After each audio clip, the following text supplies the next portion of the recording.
আগের থেকেই বাজার অস্থির, ইদানিং মনে হচ্ছে আরও একটু বেশি অস্থির। কেন অস্থির? মাঝখানে জ্বালানি সমস্যা ছিল, তার সাথে চাঁদার যন্ত্রণা ছিল, এই দুইটা মিলেই বাজার অস্থির হয়।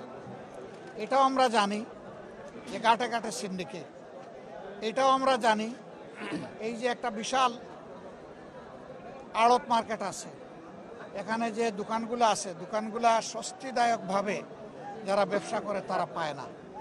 এখানেও দখলদারিত্ব আছে, এখানেও নীরব চাঁদাবাজি আছে, কিন্তু মুখ ফুটে কেউ কথা বলতে চায় না, সবার মুখ চেপে রাখা হয়েছে। কারা করে এই চাঁদাবাজি?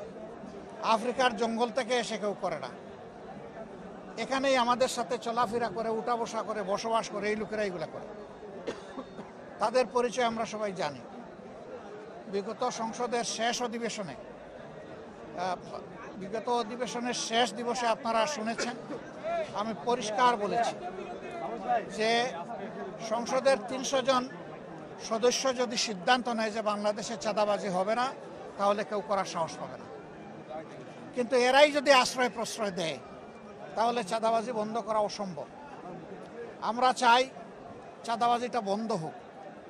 সময়ের সাথে সাথে দেখা দেয় নিত্য নতুন প্রয়োজন, রেডি থাকতে হয় প্রতি মুহূর্ত।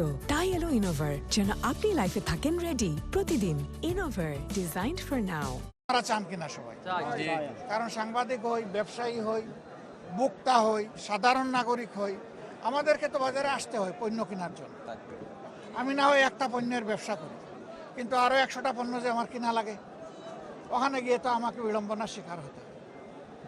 তো মানুষের না বিশ্বাস, বিশেষ করে স্বল্প আয়ের মানুষ যারা, তাদের অবস্থা এখন বেঁচে থাকাই তাদের জন্য কঠিন হয়ে গেছে।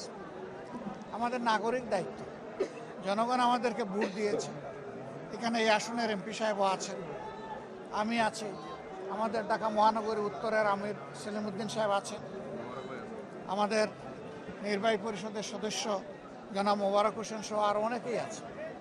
আমরা আজকে মহড়া দিতে আসিনি, অ্যাকচুয়ালি বাজারটাকে বুঝতে এসেছি। আমি গত 9 তারিখ জাপান সফর শেষে যখন দেশে ফিরি, তখন এয়ারপোর্টে আপনারা অনেকে ছিলেন।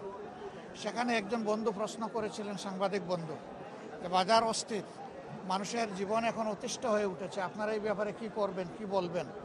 আমি বলেছিলাম যে আমি বাজারে না গিয়ে কথা বলব, আমি সেই বাজার দেখতে এসেছি, আড়ত বাজারে এসেছি, খুচরা বাজারেও যাব, এবং মুকাম যেখান থেকে উৎস সেখানেও আমরা খবর নেব, যাব, দরকার নিয়ে আমরা অবশ্যই কথা বলব। আমরা গভীরভাবে যেটা বিশ্বাস করি, জায়গায় জায়গায় মধ্যস্বত্বভোগী, সিন্ডিকেট এবং চাঁদাবাজির কারণে এখানে যারা ব্যবসায়ী আছে তারাও কিন্তু ভালো ব্যবসা করতে পারে। আমরা যারা ভোক্তা আছি, আমরা ন্যায্য মূল্যে আমাদের পণ্যগুলো পাই না। কৃষক তার উৎপাদিত মূল্যের ন্যায্য মূল্য পায় না, মাঝখানে অন্যদের পেটে ঢুকে যায়। আমরা ওইটা ভাঙতে চাই। কোন দিন ভাঙতে পারবো আল্লাহ ভালো জানেন, কিন্তু আমাদের লড়াই শুরু হয়েছে, এই লড়াই চলবে, আমরা থামব না। আমাদের আওয়াজ, আমাদের প্রতিবাদ, আমাদের দাবি সংসদের ভিতরে এবং বাইরে সব জায়গায় অব্যাহত থাকবে। এই দেশটা আমরা সবাই মিলেই ভালো করতে পারবো, একা কেউ পারবে না, একা কোনো দলও পারবে না। জনগণের সহযোগিতা দরকার। দেশ তো জনগণের জন্য, দেশ জনগণের, দেশের মালিকও জনগণ, আর দেশ হচ্ছে জনগণের জন্য। এই জন্য জনগণের জন্য আমাদের লড়াই সংগ্রাম ইনশাআল্লাহ অব্যাহত থাকবে।